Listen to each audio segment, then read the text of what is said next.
वंदे मातरम आप देख रहे हैं नेटवर्क 10 और मैं हूं आपके साथ आशिमा त्यागी। सीएम योगी आदित्यनाथ की एक और बड़ी पहल सामने आई है। यूपी सरकार की विमानन कंपनी इंडिगो से पिछले दौरे पर भी वार्ता हुई थी, जिसके बाद विमानन कंपनी इंडिगो ने 22 जुलाई से दिल्ली के लिए अपनी दूसरी फ्लाइट शुरू करने का फैसला लिया है और अब रोजाना अपराह्न 3 बजे दिल्ली से आने वाला विमान 40 मिनट बाद होगा और वापस इसे साथ ही गोरखपुर से दिल्ली जाने वाली विमानों की संख्या 5 हो जाएगी।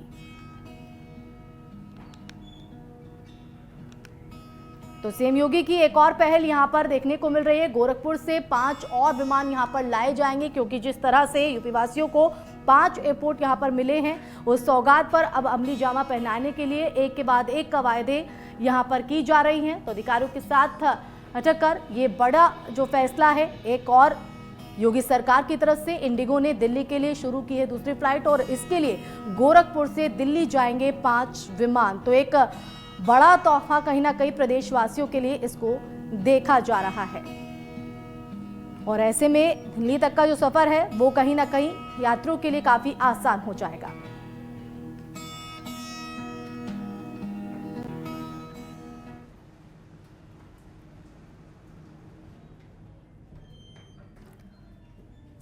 तो प्रदेश को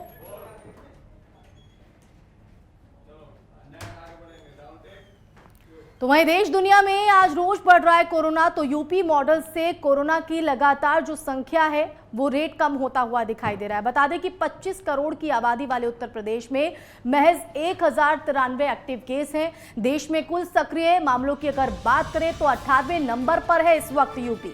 तो सक्रिय अनुपात में 32वें नंबर पर यूपी में। तो बता दें कि यूपी में राष्ट्रीय औसत से ज्यादा 98.6% रिकवरी दर दर्ज की जा रही है। कुल पॉजिटिव रेट की अगर बात करें तो 2.70% ये दर पहुंच गई है। केरल, महाराष्ट्र और आंध्र प्रदेश, तमिलनाडु और ओडिशा में रोज हजारों नए केस आ रहे हैं। यूपी में 2,36,546 नमूनों की जांच में सिर्फ 70 नए केस मिले हैं। तो ये कहीं ना कहीं रिकवरी रेट जिस तरह से बढ़ रहा है, पॉजिटिविटी जो रेट देखा जा रहा है, उससे कहीं ना कहीं माना जा रहा है कि जो 3T मॉडल यहाँ पर चलाया गया था कोरोना के स्तर को घटाने के लिए, वो धरातल पर भी असर दिखाता हुआ दिख रहा है। और यही वजह है कि सीएम योगी के 3T मॉडल की तारीफ हो रही है। खुद प्रधानमंत्री नरेंद्र मोदी ने भी उनके इस मॉडल की तारीफ की थी और जिस तरह से कोरोना की इस लहर में अपनी भूमिका निभाते हुए नजर आए सीएम योगी आदित्यनाथ और एक के बाद एक जिस तरह से कदम उठाए गए, यही वजह है कि अब कोरोना की दूसरी लहर में कहीं ना कहीं राहत मिल रही है। और ऐसे में तीसरी लहर को देखते हुए जो खौफ यहां पर मंडरा रहा है, उसको देखते हुए भी एक के बाद एक कदम मुख्यमंत्री योगी आदित्यनाथ की तरफ से उठाए जा रहे हैं। तो बता दें कि ललितपुर, महोबा, संत कबीरनगर और श्रावस्ती कोरोना मुक्त हो चुके हैं। 41 जिलों में अभी तक एक भी संक्रमित नहीं मिला है, तो जो कहीं ना कहीं राहत भरी खबर है। वहीं 34 जिलों में 1 अंकों में आए हैं नए केस। तो देश में सर्वाधिक नमूने 6,28,26,817 की जांच हो चुकी है। तो टीके के कुल 4 करोड़ से ज्यादा डोज लगाने वाला पहला राज्य बना है यूपी। तो ये जो 3T मॉडल अपनाया गया है वो हिट होता हुआ दिखाई दे रहा है। तो ये तमाम ऐसे कदम हैं जो सीएम योगी की तरफ से उठाए जा रहे हैं, वो धरातल पर स्तर अपना जो असर है वो दिखाता हुआ नजर आ रहा है। और यही वजह है कि अब रिकवरी रेट जो है वो बढ़ता हुआ दिख रहा है।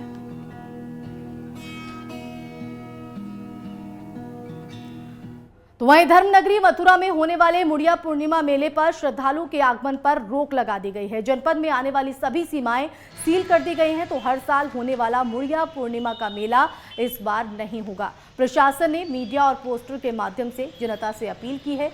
5 दिन धर्मनगरी में मुड़िया मेले पर एंट्री नहीं की जाएगी। एहतियातन ये फैसला लिया गया है।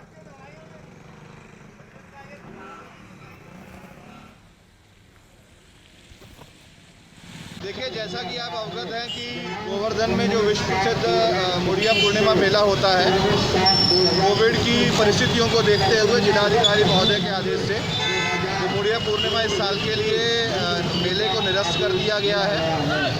ये निर्णय लिया गया है कि बाहर से जो भी श्रद्धालु आते हैं उनको प्रचार प्रसार के माध्यम से, विभिन्न प्रदेशों के अन्य जनपदों के माध्यम से वहाँ के अधिकारियों को भी पत्र भेजा गया है। आपके माध्यम से हम यही अनुरोध करना चाहते हैं कि कोई भी व्यक्ति जो यहाँ पर आना चाहता है वो आने के लिए परहेज करे, अपने घर पर ही इस बार इस मेले को मना।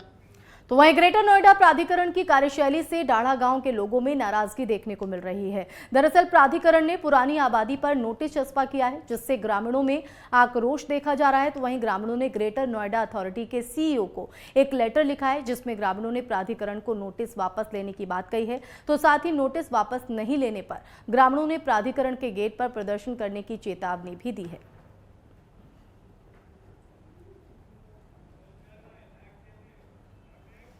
तो वहीं तीसरी लहर की संभावनाओं को देखते हुए स्वास्थ्य विभाग व्यवस्थाओं को दुरुस्त करने में लगा हुआ है और इसी कड़ी में अलीगढ़ में स्थित छर्रा सामुदायिक स्वास्थ्य केंद्र का मुख्य चिकित्सा अधिकारी आनंद उपाध्याय और एसीएमओ डॉक्टर दुर्गेश ने निरीक्षण किया और सभी व्यवस्थाओं का जायजा लिया। वहीं सीएससी छर्रा में 2 कर्मचारी की गैर मौजूदगी मिलने पर सीएमओ ने जरूरी कार्रवाई के सीएससी अधीक्षक को निर्देश दिए और जल्द व्यवस्थाओं को दुरुस्त करने के निर्देश भी दिए। निरीक्षण में कुछ कर्मचारी अनुपस्थित पाए गए, उनके खिलाफ कड़ी कार्रवाई की जा रही है। बाकी लगभग व्यवस्थाएं अच्छी मिली हैं, कुछ कमियां थी उनको दूर करने के लिए निर्देश दे दिए गए हैं। अच्छी बात यह है कि यहाँ पर वैक्सीनेशन प्रोग्राम का संचालन बहुत बेहतरीन तरीके से किया जा रहा है और माननीय जिलाधिकारी महोदय के निर्देशन में वैक्सीनेशन। तो वहीं ऑपरेशन शिकंजा के अंतर्गत चल रहे अभियान में थाना खंदौली पुलिस को बड़ी सफलता हाथ लगी है। तस्करी करके लाई जा रही करीब 10 लाख रुपए की अवैध शराब को पुलिस ने बरामद कर लिया है। पुलिस चेकिंग के दौरान ये शराब तस्करी का जखीरा पकड़ा गया है। एसपी ग्रामीण सत्यजीत गुप्ता ने बताया कि कैंटर की तलाशी ली गई तो पेटियों के ऊपर फोम के गद्दे लदे हुए थे। जब गद्दे हटाए गए तो नीचे शराब की पेटियां निकली, जिसके बाद ड्राइवर मौके से फरार हो गया। बता दें कि पुलिस की कार्रवाई से शराब माफियाओं में हड़कंप मचा है।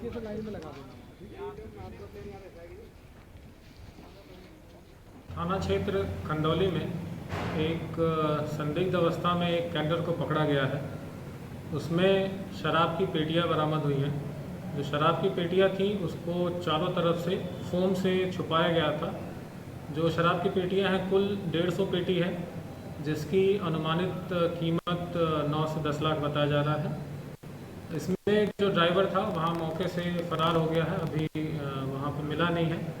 आगरा पुलिस के द्वारा चलाए जा रहे ऑपरेशन शिकंजा के तहत आगरा खंदौली पुलिस को एक बड़ी सफलता मिल गई। पुलिस ने चेकिंग अभियान के दौरान अवैध तरीके से तस्करी के लिए ले जाई जा रही शराब की कैंटर को हिरासत में ले लिया। आपको बता दें कि कैंटर चालक कैंटर को छोड़कर फरार हो चुका है। पुलिस ने कैंटर को हिरासत में ले लिया है। वहीं आपको बता दें कि पुलिस कैंटर के रजिस्ट्रेशन नंबर के आधार पर मामले की जाँच पड़ताल में जुटी हुई है। शराब माफियाओं में पुलिस की इस कार्रवाई से हड़कंप मचा हुआ है। मैं नरेश धाकरे, नेटवर्क 10 आगरा। तो वहीं ग्रेटर नोएडा में पुलिस और बदमाशों के बीच मुठभेड़ हो गई। मुठभेड़ के दौरान पुलिस की गोली लगने से बदमाश घायल हो गए। इस दौरान उनका एक साथी पुलिस को चकमा देकर वहां से फरार हो गया, जबकि पकड़े गए 2 घायल बदमाशों से पुलिस ने एक तमंचा, जिंदा कारतूस और एक कार बरामद की है। पकड़े गए बदमाश गाड़ी में लिफ्ट देकर लोगों से लूटपाट की वारदात को अंजाम दिया करते थे। फिलहाल पुलिस ने दोनों घायल बदमाशों को इलाज के लिए जिला अस्पताल भिजवा दिया है। फरार बदमाश की तलाश लगातार जारी है। पुलिस इनके आपराधिक इतिहास को भी खंगालने में जुटी हुई है। थाना बिसरत में अभी राइस चौकी के पास एक पुलिस मुठभेड़ हुई है, जिसमें पुलिस चेकिंग कर रही थी। एक क्रेटा गाड़ी जिसमें 3 लोग आए, पुलिस ने उनको रोकने के लिए कहा और उन्होंने गाड़ी जंगल की तरफ लगाई। पुलिस ने उनका पीछा किया, इन्होंने पुलिस के ऊपर फायरिंग करी है। पुलिस ने जवाबी फायरिंग में इनसे जो मुठभेड़ हुई है तो इसमें 2 लोगों के पैर में गोली लगी है।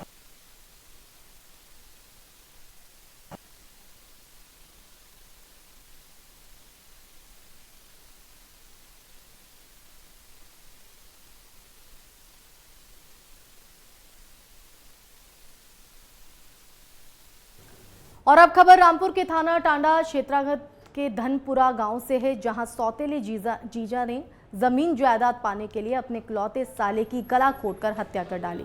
घटना के बाद मौके पर पहुंची पुलिस ने आरोपी जीजा को गिरफ्तार कर लिया।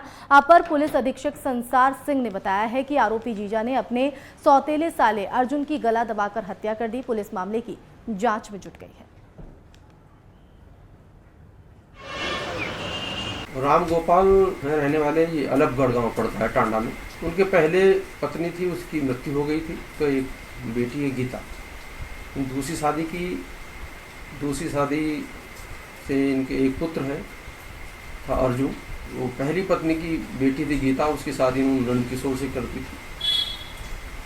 कल नंदकिशोर यानी कि राम गोपाल का दामाद घर पर आया हुआ था। नंदकिशोर ने इनके इकलौते बेटे अर्जुन की गला दबाकर हत्या कर दी। नंदकिशोर को मौके से ही गिरफ्तार कर लिया गया। तो वहीं यूपी के गाजियाबाद में बदमाशों के हौसले काफी बुलंद हो गए हैं। बता दें कि लोनी बॉर्डर इलाके में बदमाशों ने किराना व्यापारी की दुकान में घुसकर करीब 2,70,000 रुपए की नकदी और मोबाइल फोन लूटकर मौके से फरार हो गए। बताया जा रहा है कि 3 बदमाश बाइक पर सवार होकर आए थे और मौके पर पहुंची पुलिस ने जांच पड़ताल शुरू कर दी है। किराना व्यापारी का यह भी कहना है कि बदमाशों ने हथियार की नोक पर बंधक बनाकर लूट की वारदात को अंजाम दिया है।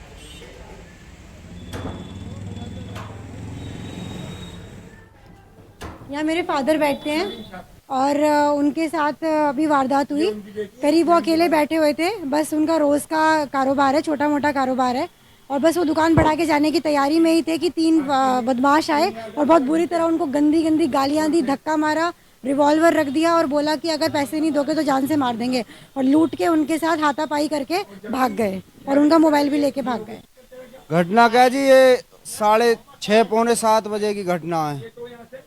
हम तो खैर अंदर थे, लेकिन जैसे बता रहे हैं कि 3 जने बाइक पर आए और जो इनको ये वारदात पे है चाकू यहाँ से बरामद करा है, इन्हें पिस्टल दिखा के और उनका सारा कैश वो लूट ले गए।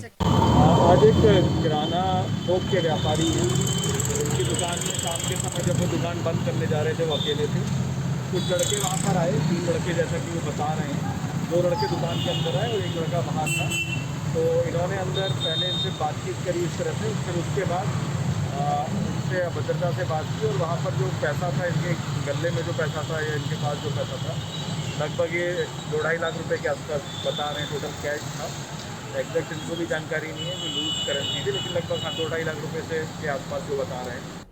तो यहाँ रुकेंगे बहुत छोटे से ब्रेक के लिए। ब्रेक के बाद भी खबरें जारी हैं, बने रहिए नेटवर्क 10 के साथ।